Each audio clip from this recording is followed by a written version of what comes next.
تو مسجد اقصی یہ کل پرسوں والی، سال دو سال پہلے والی یا 100-200 سال پہلے والی مسجد کا نام نہیں ہے، یہ اتنی پرانی ہے جس کی تاریخ تقریباً 4000 سال پہلے کی ہے۔ سیدنا ابراہیم علیہ السلام کے زمانے سے یہ آباد علاقہ، اور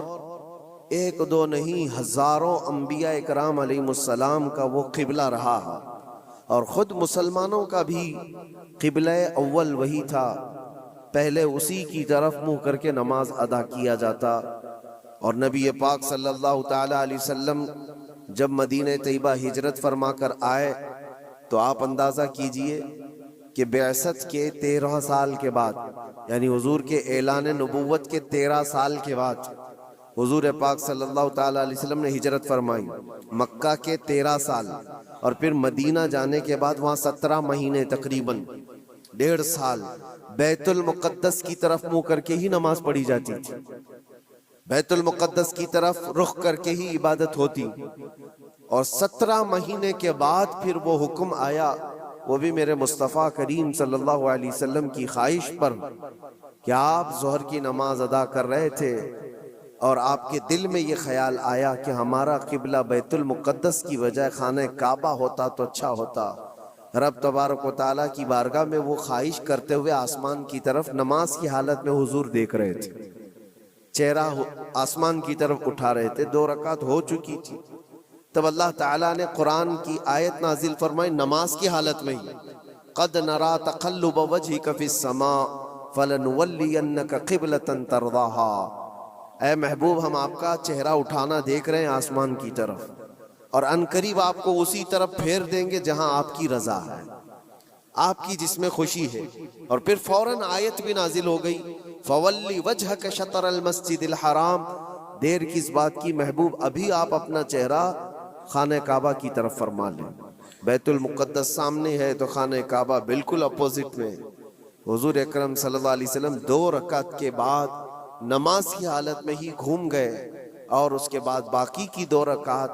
خانہ کعبہ کی طرف منہ کر کے پڑھائی۔ تو قبلہ تو جو بدلا وہ نبی پاک صلی اللہ علیہ وسلم کے زمانے میں 17 مہینے نماز مدینے میں پڑھنے کے بعد، لیکن اس سے پہلے بیت المقدس قبلہ اول رہا۔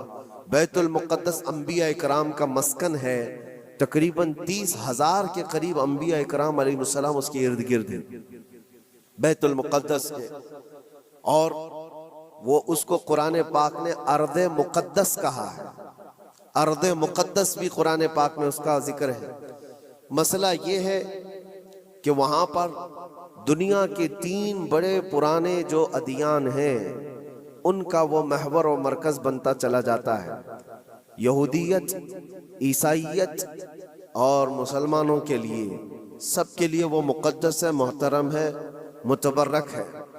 یہودی بھی اس کو مقدس مانتے، ان کا بھی قبلہ رہا، اور عیسائی بھی اس کو اپنا مقدس اور محترم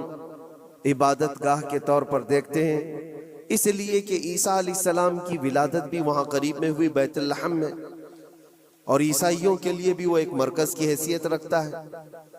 اور یہ آسمانی مذاہب میں ایمان والے مسلمانوں کے لیے بھی وہ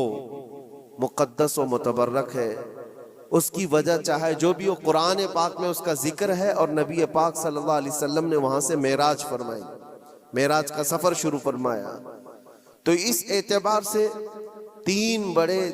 ادیان جو دنیا کے ہیں ان میں یہ اختلاف کا مسئلہ آج سے نہیں رہا، برسوں سے رہا۔ چلیں اگر آج کوئی ہم پر یہ الزام لگاتا ہے یہ کہ مسلمانوں کا اور یہودیوں کا مسئلہ ہے، تو میرے عزیزو، فلسطین میں مسلمانوں کے آنے سے پہلے کی اگر تاریخ آپ پڑھیں گے تو یہودیوں اور عیسائیوں میں کئی جنگیں وہاں پر ہوئی، کئی جنگیں بیت المقدس کو لے کر کے۔ بیت المقدس میں پہلے یہودیوں کا غلبہ تھا، تو عیسائیوں کا بادشاہ ٹائٹس اور